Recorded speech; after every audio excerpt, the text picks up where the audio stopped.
Hello, listening friends, and welcome to this broadcast. नमस्कार श्रोता मित्रों और इस प्रसारण में आपका स्वागत है।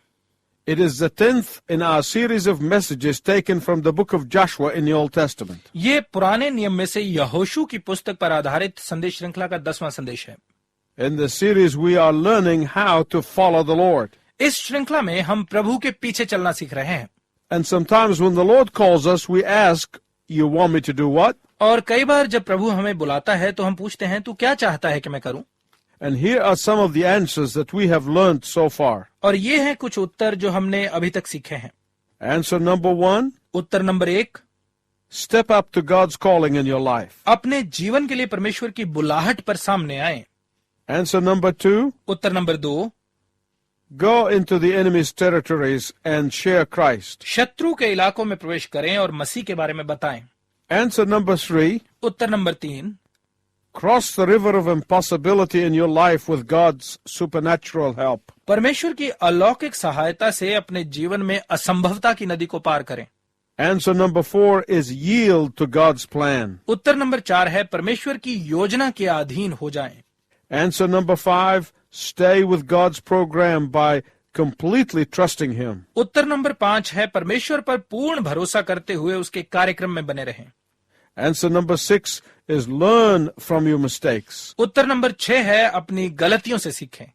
Answer number 7 is know how to pray. Uttar number 5 है प्रार्थना करना सीखें।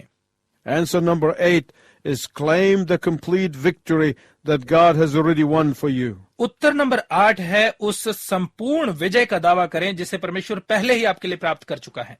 Answer number 9 is trust in the cosmic real estate developer with the territory he has given you. Uttar number 9 है उस क्षेत्र के साथ उस अचल भू संपत्ति विकासक पर भरोसा करें जो उसने आपको दिया है। And today we will learn about answer number 10. और आज हम उत्तर नंबर 10 के विषय में सीखेंगे। Claim your inheritance. अपनी मिरास का दावा करें। If you have your Bible with you, please look with me at Joshua chapter 18 through 21. यदि आपके पास बाइबल है तो कृपया मेरे साथ मिलकर यहोशू की पुस्तक 18 से 21 अध्यायों को देखें। I hope that after this broadcast that you will read these chapters. मुझे उम्मीद है कि इस प्रसारण के बाद आप इन अध्यायों को पढ़ेंगे। So let me begin with asking you a question. तो मैं आपसे एक प्रश्न पूछते हुए प्रारंभ करता हूं। Do you know what is the easiest thing in the world to do? क्या आप जानते हैं कि संसार में सबसे आसान काम क्या है? Have you got the answer yet? क्या आप उत्तर जान पाए हैं? Quitting. हार मान लेना। Quitting does not take effort or time. हार मानने में प्रयत्न या समय नहीं लगता। Quitting does not cost anything or require much thinking. हार मानने की कोई कीमत नहीं लगती और ज्यादा सोचना नहीं पड़ता। It is very easy to just say, "This is too hard, I'm quitting." ये कहना बहुत ही आसान है, ये बहुत कठिन है, मैं नहीं कर सकता। Or, "This is too frightening, I'm quitting." या ये तो बहुत भयानक है, मैं छोड़ रहा हूं। So it is the easiest thing in the world. तो ये संसार में सबसे आसान बात है। Please look with me at Joshua chapter 18 verses 1 through 4. कृपया मेरे साथ मिलकर यहोशू की पुस्तक 18 अध्याय उसके 1 से 14 पदों को देखें। Let's read these together. आइए मिलकर पढ़ते हैं। फिर इस्राएलियों की सारी मंडली ने शीलो में इकट्ठी होकर वहां मिलाप वाले तंबू को खड़ा किया, क्योंकि देश उनके वश में आ गया था और इस्राएलियों में से 7 गोत्रों के लोग अपना अपना भाग बिना पाए रह गए थे। तब यहोशू ने इस्राएलियों से कहा, जो देश तुम्हारे पूर्वजों के परमेश्वर यहोवा ने तुम्हें दिया है, उसे अपने अधिकार में कर लेने में तुम कब तक ढिलाई करते रहोगे?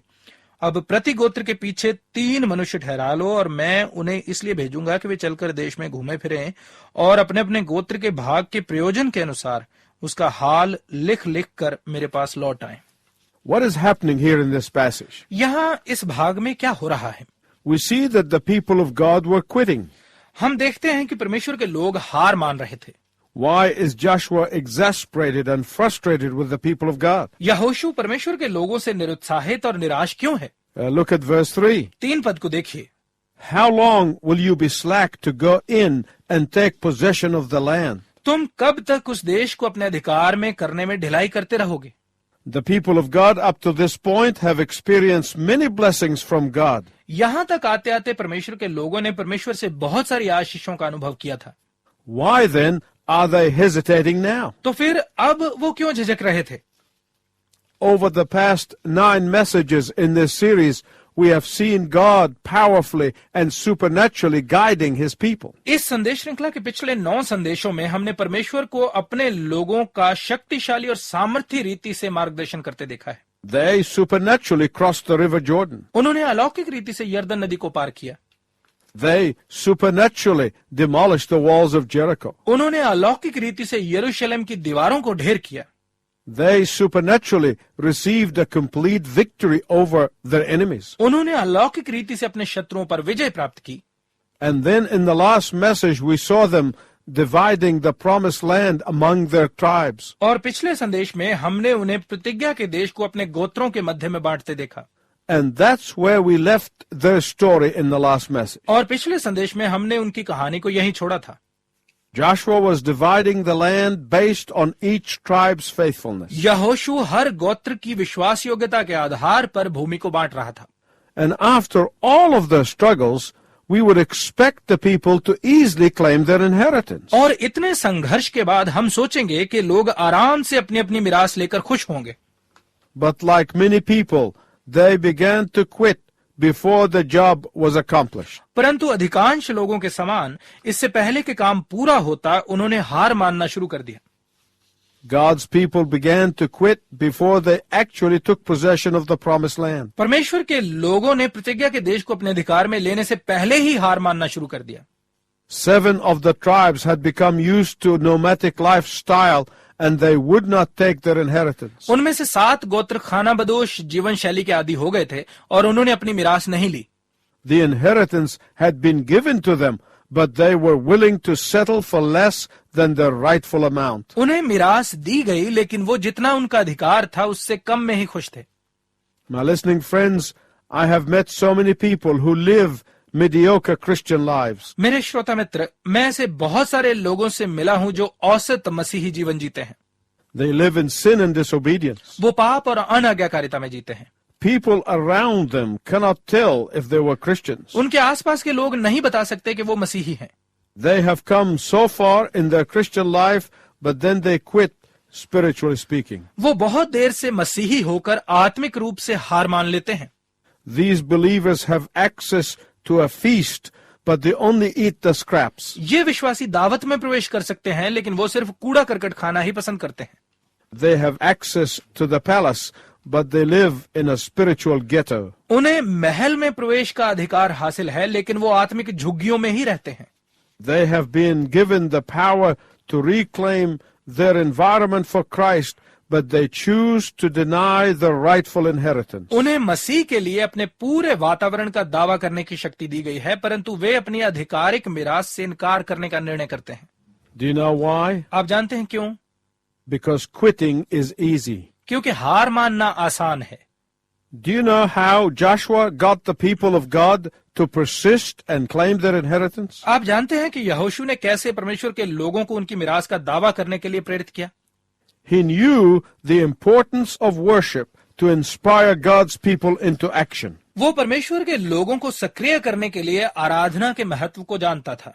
Joshua understood that worship uplifts God's people and challenges them to follow God. यहोशू जानता था कि आराधना परमेश्वर के लोगों के उत्साह को बढ़ाती है और उन्हें परमेश्वर के पीछे चलने की चुनौती देती है। So in verse 1 of chapter 18, Joshua gathered them to worship in Shiloh. तो 18 अध्याय के 1 पद में यहोशू ने उन्हें आराधना करने के लिए शीलो में एकत्र किया। My listening friend, when you go to church to worship, मेरे श्रोता मित्र, जब आप आराधना करने के लिए कलीसिया में जाते हैं, that church is not your mission field. तो वो कलीसिया आपका कार्यक्षेत्र नहीं है। Your mission field begins the moment you walk out of the church. आपका कार्यक्षेत्र तब शुरू होता है जब आप कलीसिया से बाहर निकलते हैं। Worship is very important. आराधना बहुत महत्वपूर्ण है। Worship would challenge and prod you. आराधना आपको चुनौती देती है और प्रेरित करती है। Worship will convict and equip you. आराधना आपको कायल करती है और तैयार करती है। Worship will encourage you and motivate you. आराधना आपको प्रेरित और उत्साहित करती है। Worship will strengthen and empower you. आराधना आपको सामर्थ्य और शक्ति देती है। It will give you all you need for going into the mission field and claiming your inheritance of the Lord. ये आपको आपके कार्य क्षेत्र में जाने और प्रभु से अपनी मिरास का दावा करने के लिए जो भी आवश्यकता है वो आपको देती है. Who are the inheritance of the Lord? प्रभु की मिरास के वारिस कौन हैं? Your territories, your opportunities, your co-workers and your neighbors. These are all the inheritance of the Lord. आपके क्षेत्र, आपके अवसर, आपके सहकर्मी और आपका पड़ोस, ये सब प्रभु की तरफ से मिरास है. All of the people you meet every day who desperately need to know that Jesus saves from the lowest people in society to the highest. वो सब लोग जिनसे आप प्रतिदिन मिलते हैं, जिन्हें तीव्रता से ये जानने की जरूरत है कि यीशु उद्धार देता है समाज के सबसे छोटे तबके से लेकर सबसे बड़े तबके तक. These are all the inheritance of the Lord. ये सब प्रभु की ओर से मिरास हैं. Will you go and tell them about Jesus? क्या आप जाकर उन्हें प्रभु के विषय में बताएंगे? Now Joshua knew the power of worship would strengthen the people to claim their inheritance. अब यहोशू ये जानता था कि आराधना की शक्ति लोगों को उनकी मिरास का दावा करने की सामर्थ्य देगी. So as God's people gathered for worship, Joshua in essence told them, don't let your inheritance go unclaimed. तो जब परमेश्वर के लोग आराधना के लिए इकट्ठा हुए तो यहोशू ने उनसे कहा, अपनी मिरास को बिना दावा मत छोड़ो. Don't let your call from God go to waste. परमेश्वर की तरफ से अपनी बुलाहट को व्यर्थ मत जाने दो. Don't let the busyness of this world keep you from your primary activity of reconciling people to God. संसार की व्यस्तता तुम्हें परमेश्वर के साथ लोगों का मेल कराने की मुख्य गतिविधि से न रोकने पाए. Don't let the weariness of this world cause you to quit being an ambassador of Jesus Christ. इस संसार की क्षीणता तुम्हारे लिए मसीह यीशु के राजदूत के पद को न छुड़ाने पाए.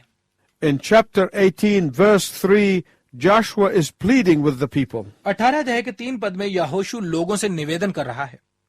How long will you put off taking that which the Lord has already given you? तुम कब तक उसे लेने में ढिलाई करते रहोगे जो प्रभु तुम्हें पहले ही दे चुका है. Joshua warns them that every day they do not claim their inheritance, the enemy which had been driven out could return and regain control of the land. यहोशू ने चुनौती देता है कि हर दिन बीतने पर यदि वो अपनी मिरास का दावा नहीं करते तो शत्रु जिसे वहां से भगा दिया गया था वो वापस आकर उनके देश पर फिर से कब्जा कर सकता है.